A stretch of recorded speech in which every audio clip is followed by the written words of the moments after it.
அல்லல் போம் வல்வினை போம் அன்னை வயிற்றில் பிறந்த தொல்லை போகா துயரம் போம் நல்ல குணமதிக மாமருணை கோபுரத்தில் வீற்றிருக்கும் கணபதியை கைதொழுதக்கால் கணபதியை கைதொழுதக்கால்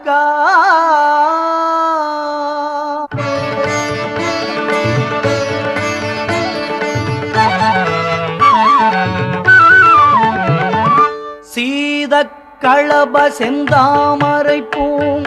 பாதச்சிலம்பு பல இசை பாட